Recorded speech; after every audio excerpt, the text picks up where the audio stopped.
Hi, it's Dwyer, gamblersadvisory.com.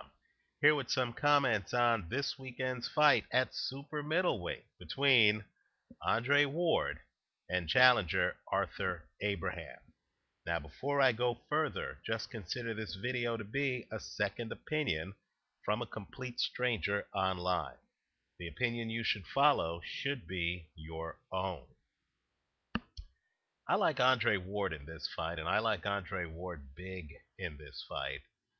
By big, what I mean is not just dominance on the scorecards, but I actually feel that in your betting portfolio, in addition to taking Andre Ward to win the fight, you need to consider the distinct possibility that Andre Ward wins this fight by stoppage. Understand, Andre Ward is a completely different fighter than Carl Froch. Carl Froch came in determined to win a decision against Arthur Abraham, right? Also understand too that Carl Froch, in my opinion, is limited inside, unlike Andre Ward, who has a PhD inside. We saw Andre Ward in this very Super 6 tournament dismantle Alan Green inside, and looking at Arthur Abraham, I see no reason why Andre Ward can't come inside if he wants and dismantle Arthur Abraham. Let me also point out, too, that as good as Carl Froch looked against Arthur Abraham, understand that Andre Ward's hand speed is much faster than Carl Froch's. Also understand, too, that as befuddled as Arthur Abraham looked against Carl Froch, he's going to be twice as befuddled against Andre Ward because Andre Ward actually is adept at fighting both right-handed and left-handed. You know, people who follow my videos know that I really appreciate, in fact, I'm biased toward technicians in the sport, guys who are able to counterpunch off single punches, right? Not necessarily a full-blown combination counterpunch, but literally are sophisticated enough where they see an opening for one punch, they can time it, they can deliver it. Also, guys who literally deconstruct an opponent in such a way that they're able to fight different styles based on the style of their opponent in fight after fight. Right? Technicians are the opposite of pattern fighters. Right? Technicians, by definition, are adaptive, reactive. They're fighters who see the strengths and weaknesses of their opponent and literally tailor their approach to that opponent. Now, we just saw a fight this weekend between two of the biggest names in the sport, both boxing Hall of Famers, Manny Pacquiao and Shane Mosley. Now, let me just say that apart from Shane not throwing punches as he normally does, if you look at Shane Mosley's style of fighting, and if you look at Manny Pacquiao's style of fighting, that style has been pretty consistent through the years. In other words, in my opinion, and I understand the public narrative is different, but in my opinion, there is very little difference between the film of Manny Pacquiao against Juan Manuel Marquez, their first fight several years ago, and Manny Pacquiao against Shane Mosley. The only difference is perhaps Pacquiao is slowing down a little bit and has lost a little bit of his lateral movement. But other than that, the combinations, right? The straight right followed by a straight left, right? Pacquiao's prime combinations, how he delivers his punishment, how he punishes an opponent, has been very similar in fight to fight. So you can track him. You can look at Pacquiao in the Diaz fight, Pacquiao in the Hatton fight, Pacquiao in the Clottey fight, the Cotto fight, the Margarito fight, the Shane Mosley fight, and you can close your eyes and you can see his style. Great foot speed, great hand speed, a jab, then a left hand. Right, and that left hand typically is straight.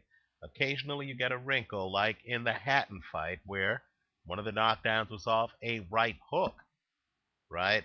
But more times than not, you know what you're getting with Manny Pacquiao. With Andre Ward, you're actually going to have to dig a little bit deeper. If you look at Andre Ward fights, you're going to have to look at more than one fight to figure out exactly what Andre Ward's style is. Andre Ward is multilingual in the sweet science. He does several different things in the ring. The only pattern is that he comes in with a game plan that is uniquely tailored to his opponent. Now, here he's in with a guy who is a knockout puncher, right? Guy with a heavy punch. In fact, I would say Arthur Abraham, pound for pound, is one of the heaviest punchers in boxing, right? He belongs on any short list with this sport's best punchers. Vic Darchinyan, I'll put both Vladimir Klitschko and David Haye on that list. This guy is right up there with very heavy hitters, Giovanni Segura. But Arthur Abraham needs to frame his knockout punch. In other words, when he comes in, he needs to watch you for a few rounds. He needs for you to slow down a little bit. He cannot deliver that knockout punch when you're 100%. He has a problem hitting moving targets. He is a cerebral fighter, but his balance isn't such where he can just quickly shift body weight and have maximum leverage behind his punch, which is something Manny Pacquiao can do. Just that fact alone, in my opinion, places him at a severe disadvantage with the very quick-footed, very quick-handed Andre Ward. I'm expecting Andre Ward to outland Arthur Abraham by a wide margin. Andre Ward has his choice. I believe Arthur Abraham can be smothered, right? Abraham puts on earmuffs and just holds his hands like this. But a fighter who knows how to fight inside can literally just get inside on Arthur Abraham and stay there. Abraham's power only operates, in my opinion, when he can extend his arms, right? I don't believe he knows what to do when you're right up on him. Also, Andre Ward can fight the fight from distance. He can use hand speed. He can live behind a jab.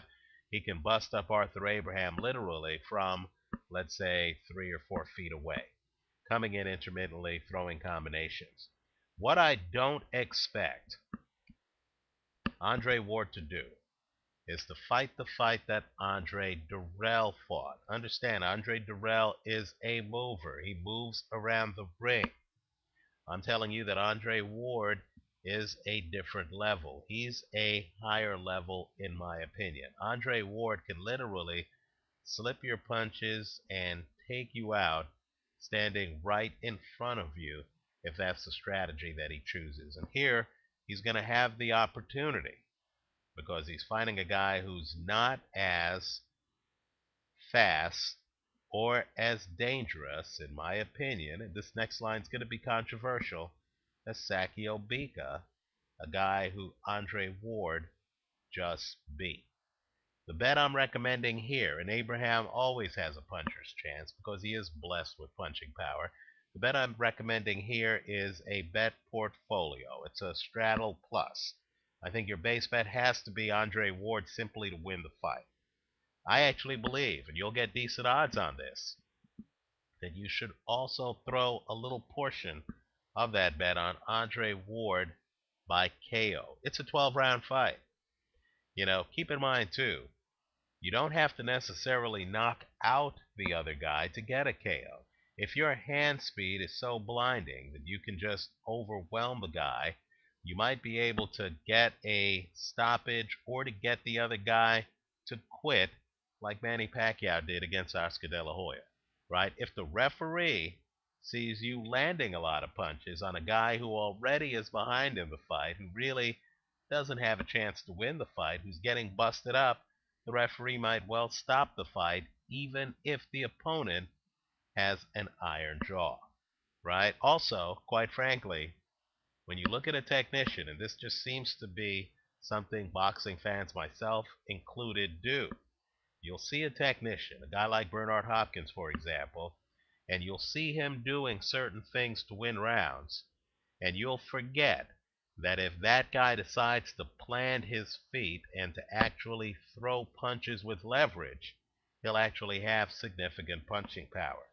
I've seen Andre Ward fights where he has flashed KO power. He does have something like 13 knockouts as it is, right? If he decides to sit down on his punches to make a statement in this Super 6, and I know at least at the outset the Super 6 gave you extra points for KOs. If he decides to make a statement, then I believe he literally can be the first guy to stop Arthur Abraham. And I'm talking about a stoppage. I'm not talking about what happened in the Andre Durrell fight on a disqualification.